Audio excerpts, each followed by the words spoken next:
Buenas tardes, con usted nuevamente su asesor jurídico Pablo Sánchez. Tal vez me recuerden o me hayan visto en otros videos que he realizado y he compartido a través de mis redes sociales, como procesos de pertenencia, procesos monitorios y el último que realicé uno sobre procesos ejecutivos, que de hecho al final del video me comprometí a realizar uno nuevo, pero esta vez sobre responsabilidad civil. Para el caso que quería aludir en ese video era sobre responsabilidad civil por accidentes de tránsito y tocar dos temas súper importantes para ese tipo de procesos, como son la concurrencia de culpas y la concurrencia de actividades peligrosas, dos conceptos que pueden hacer total variación y pueden afectar sustancialmente las pretensiones que se tengan en el proceso, es decir, la indemnización que se pueda dar en dichos casos. Pero debido a esta contingencia del COVID-19, obviamente ante la imposibilidad de locomoción que tenemos en pro de garantizar nuestra salud y la de los demás, se ha hecho imposible realizar ese video. En ese sentido, aprovechando esta actividad académica, la cual muy en buena hora se nos presenta en una materia llamada Derecho de Seguros, quiero tocar un tema relacionado, que es directamente el contrato de seguros, en especial un elemento esencial de este tipo de contratos que se llama la prima. Antes de entrar en materia, quisiera resaltar la importancia de tener una póliza de seguros, y es que quien no la necesita, sabiendo que a diario realizamos diferentes tipos de contratos o también utilizamos medios de transporte, vehículos automotores. Debemos tener una garantía que nos respalde en caso de causarle un perjuicio a un tercero, o en el caso de un seguro de vida, dejarle un respaldo económico, ya sea a nuestros hijos, a nuestros padres o a nuestro cónyuge o nuestra cónyuge, en el caso de que a uno le suceda un siniestro, ya sea que uno fallezca o que uno tenga una pérdida importante de capacidad laboral. Bueno, pero ¿qué es un contrato de seguros?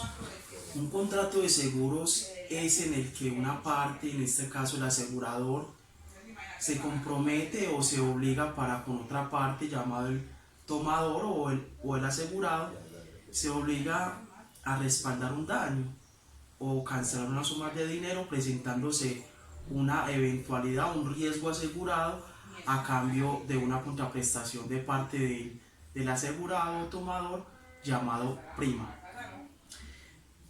Y se preguntarán por qué tengo estos libros acá sobre la mesa.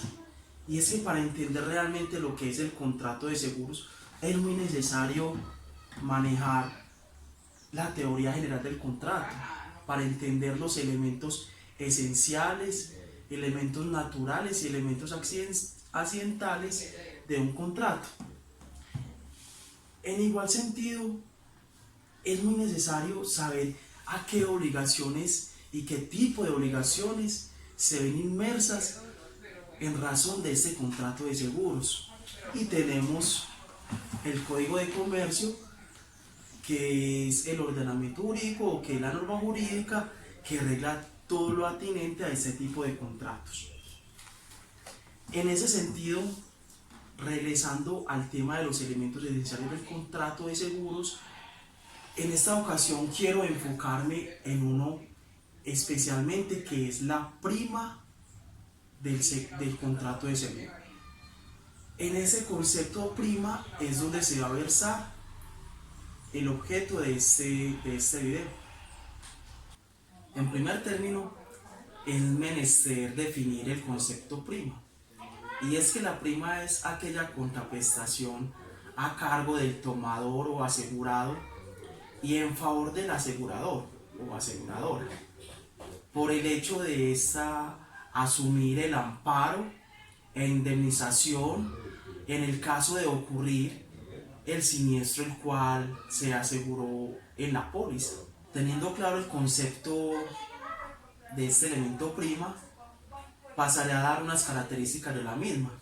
El primero es que el pago de esta prima es divisible, es decir, que no debe hacerse en un solo momento, salvo que así se estipule en el contrato, como lo veremos más adelante. Otra característica es que el pago de la prima no es un elemento esencial en el contrato de seguros, pero la prima como tal sí lo es. Otra característica es que generalmente el pago de la prima se realiza por un año. Otra característica es que la prima se causa día a día. Es decir, si el contrato de seguros es por un año y ese contrato vale 365 pesos, tenemos que entonces, en ese sentido, si digamos van 100 días del contrato, se causarán 100 pesos de cobro de prima, exceptuando en cierto tipo de contratos de seguro, como es el seguro de transporte o el seguro de cumplimiento, que tendrán otro tipo de tratamiento que más adelante entraré con mayor detalle.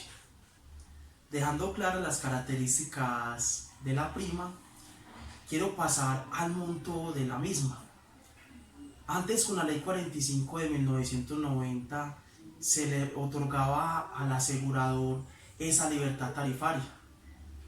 Y aunque teniendo claro de que los contratos de seguro son aleatorios, donde básicamente sus prestaciones o las obligaciones entre tomador o asegurado y asegurador no son equivalentes, estas tarifas debían responder a dos principios, como son la equidad y la suficiencia.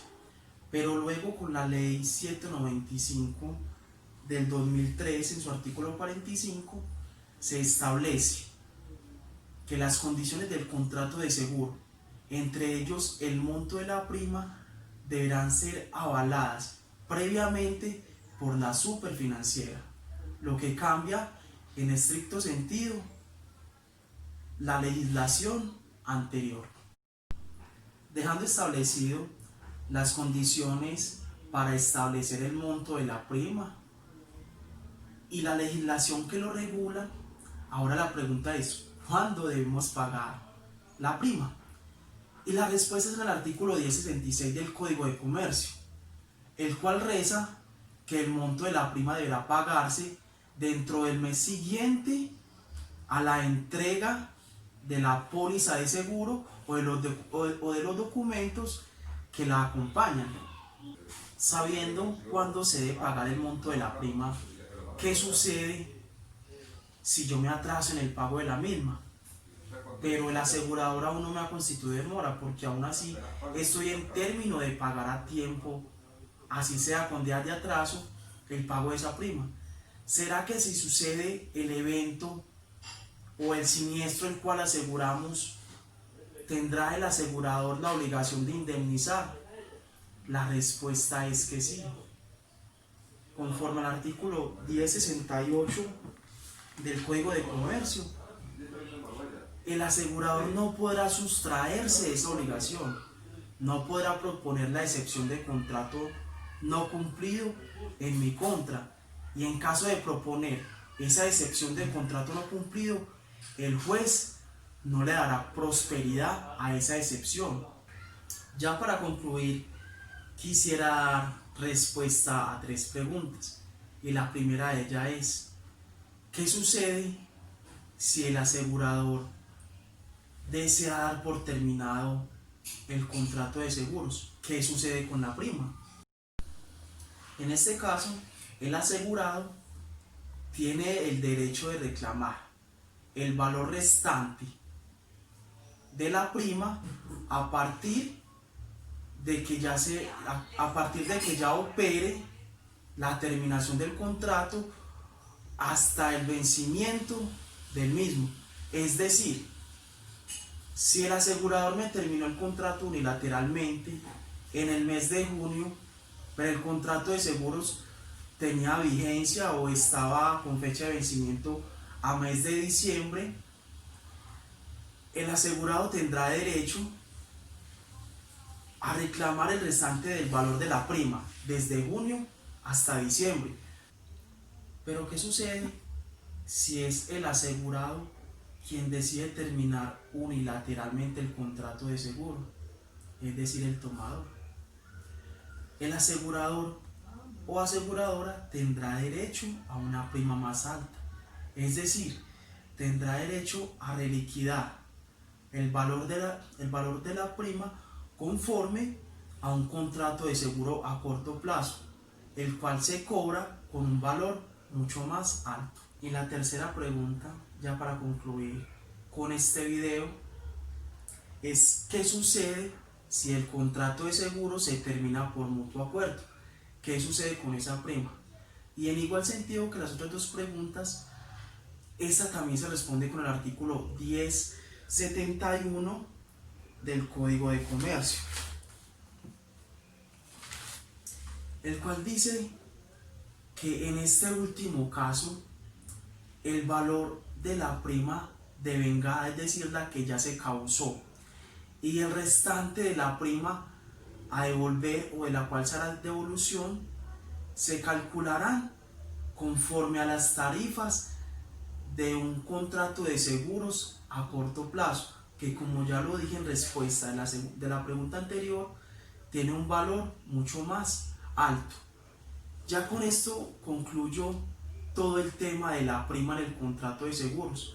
Espero haber sido lo más claro posible, que sea entendible tanto para estudiantes de derecho como para personas que no tengan nada que ver con el ejercicio de la abogacía y deseen conocer sobre los elementos de un contrato de seguros, en el cual, como lo dije en el inicio de este video, es de vital importancia en estos momentos para tener una garantía, ya sea para responder por los perjuicios que podamos ocasionar a un tercero o para que se nos garantice a un familiar nuestro, ya sea un hijo, a nuestro cónyuge o a nuestros padres, en el caso de que nos suceda algo.